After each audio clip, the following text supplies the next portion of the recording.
Hey everybody, hope you guys are healthy and safe. So I'm in beautiful Xi'an, China right now, and you're watching footage shot with the main camera of the Oppo Find X8 Ultra. So I'm shooting this with the phone on an extended selfie stick, obviously, that's why the framing is so wide, but this is that 1-inch sensor, so you're gonna see a lot of natural bokeh around my head if I bring the camera closer. Now this phone has 4 cameras, actually technically 5 cameras, 4 of them are 50 megapixel, and the star of the show are the 2 zoom lenses, both of which have a larger sensor and a faster aperture than last year's Find X8 Ultra. And also the audio you're hearing is just coming from the internal mic of the phone right now. I mean, it's quite far from me, so this is more a normal arm's length. The audio you're hearing is coming from the internal mic of the phone. How do I sound right now?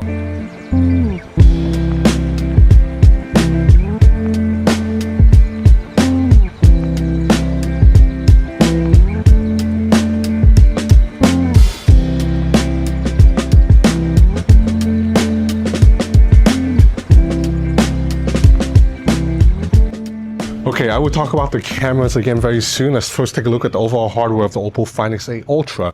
Now with this phone, Oppo has clearly continued its MO for the past 6 or 7 months, which is Oppo wants to find that happy medium, that balance between giving you top tier flagship level performance, but without going so completely overboard into power user niche geek territory that the device becomes completely unwieldy and maybe a little bit bulky and unsightly. Because you'll notice that the camera bump here for an Ultra phone, at least a Chinese Ultra phone, it's relatively thin at 8.78 millimeters thick. So that's the thickness from the camera bump all the way to the screen, 8.78 millimeter. This is significantly thinner than the Xiaomi 15 Ultra, which is like 9.5 something millimeter, and the Vivo X200 Ultra. I don't have the phone yet, but I've seen leaked photos of it. The camera bump of that phone looks absolutely ridiculous. It looks like it's gonna go over 10 millimeters from the camera bump to the screen. Now, of course, for a camera geek like me, for a power user, I love that. But for most people, I think that is overkill. That's maybe a little bit too much. And Oppo's clearly going in that other direction because this phone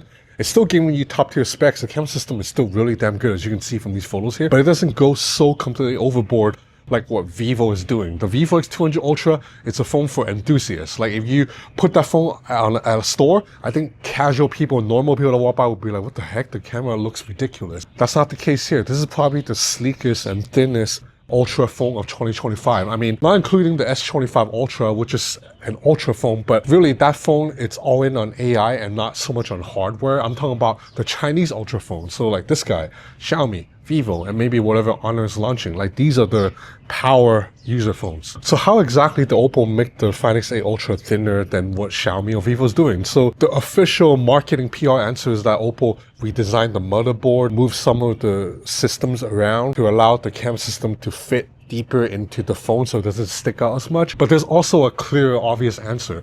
The Oppo Find X8 Ultra is not using that gigantic HP9 sensor that Vivo and Xiaomi are using in the Ultra phones. I've seen that sensor by itself. It is freaking huge, and that sensor is the reason why the Vivo and Xiaomi Ultra camera bump sticks out so much, because it is the largest sensor in the periscope zoom lens at 1/1.3 inch, and it is also a 200 megapixel camera. Now Oppo has decided not to use that. Instead, it is using 2 periscope zoom lens. So the first lens, it's a 3x periscope zoom lens. This is a conventional L-shaped lens, 70 millimeter. So very similar to the zoom lens that Oppo's been using, but the sensor size got a bump up to 1/1.5 inch. Now this is not as big as the HP9 sensor, but it is significantly larger than last year's Find X8 Ultra 3x lens, and significantly larger than the 3x lens in the Xiaomi 15 Ultra and the Galaxy S25 Ultra too. I believe it's like over 100% larger than the sensor size in the Galaxy S25 Ultra. The 3x zoom lens is also a tele-macro lens, and I've been able to get some really good macro shots.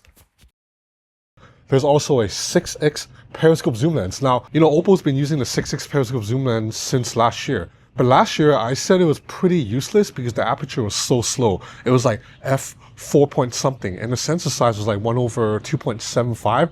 So it's too small sensor, too slow aperture for me to use. I just thought that lens was kind of useless. That's not the case anymore. Oppo has improved this lens significantly. It uses that new Oppo design technology where instead of an L-shaped periscope, it is now an M-shaped periscope. The sensor size is larger. It is a respectable half-inch sensor now, and the aperture, it's much improved from last year's like 4 point something. It is now an f3.1 aperture. As you can see, the 6.6 lens is now really good. You can get strong natural bokeh, sharp details, and anything up to, I want to say, 10 to 12x zoom, you're getting really almost lossless quality. If you go beyond that to 20x, 30x, then the AI zoom enhance kicks in, and that could be hit or miss, but it hits a lot more than before. Look at these samples here. These are all 20 something, 30 something x zoom shots. So the two zoom lenses have improved significantly over last year. Now, as for how it compares against the HP 9 sensor I talked about, I will do a side-by-side test very soon. Let's look at the rest of the hardware. So for the main camera, you have a 1-inch sensor, Sony LYT900 sensor. So same camera used in Find X8 Ultra. It's a really good camera, but I think at this point, main cameras in smartphones have hit a plateau. Like, they're all very good across the board. I don't think the main camera here, it's going to be drastically different from the main camera in the latest Honor Magic Pro phone, or the iPhone 16 Pro Max, or the Xiaomi 15 Ultra. The true test of a camera now really comes down to the zoom lenses.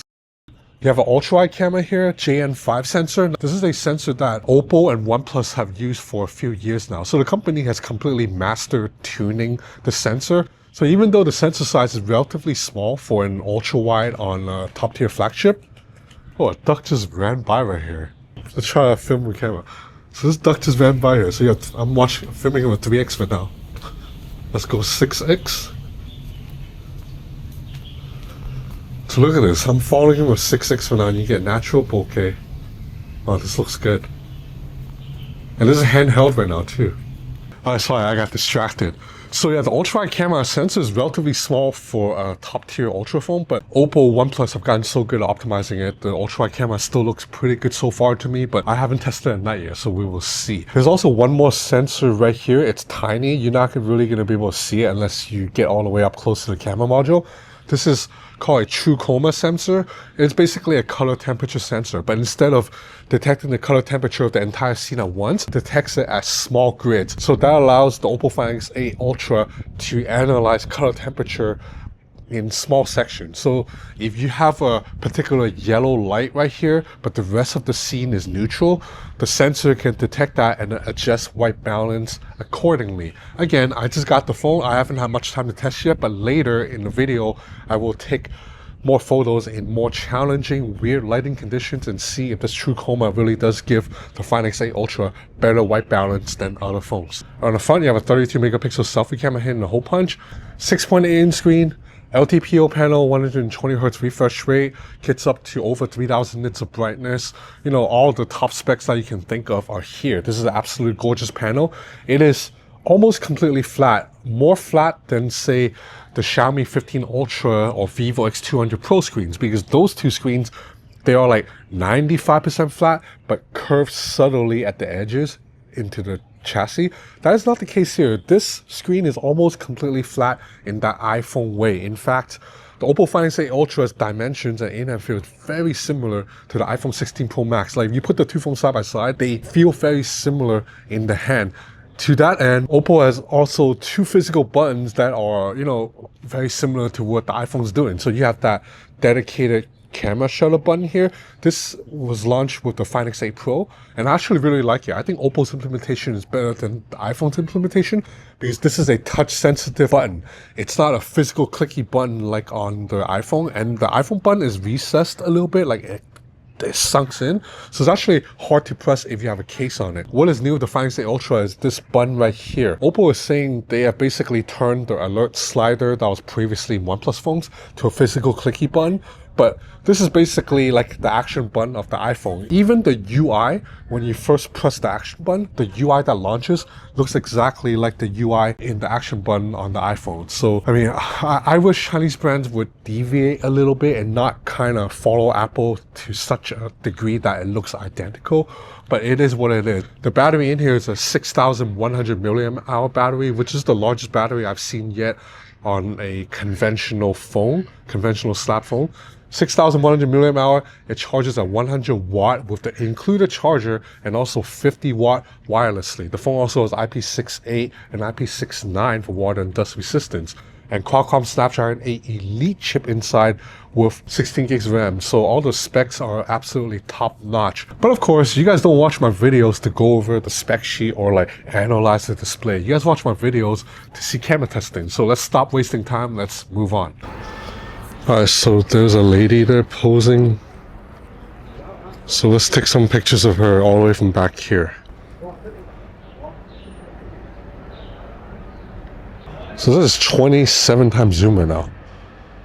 And by the way, if you're thinking, oh, you shouldn't be taking pictures of people, the cultural difference is different. In China, she's already dressed up posing on the street. Like, trust me, she does not mind people taking pictures of her. It's like if I'm standing in the middle of Times Square in New York and I'm dressed up like Spider-Man. People are gonna take pictures of me. Like, it is what it is when you're in a major city tourist attraction. Okay, let's take a picture of that pagoda out there. So it's 300mm 13.x zoom. 600mm 27x. And again, there's like people over there posing for photos, so let's snap some here. So right now this is 40x. Okay, so now you're watching main camera footage with the Find X8 Ultra. I have it on an extended selfie stick, so that's why it's getting a little bit more reach. The audio you're hearing is also just coming from the internal mic of the phone.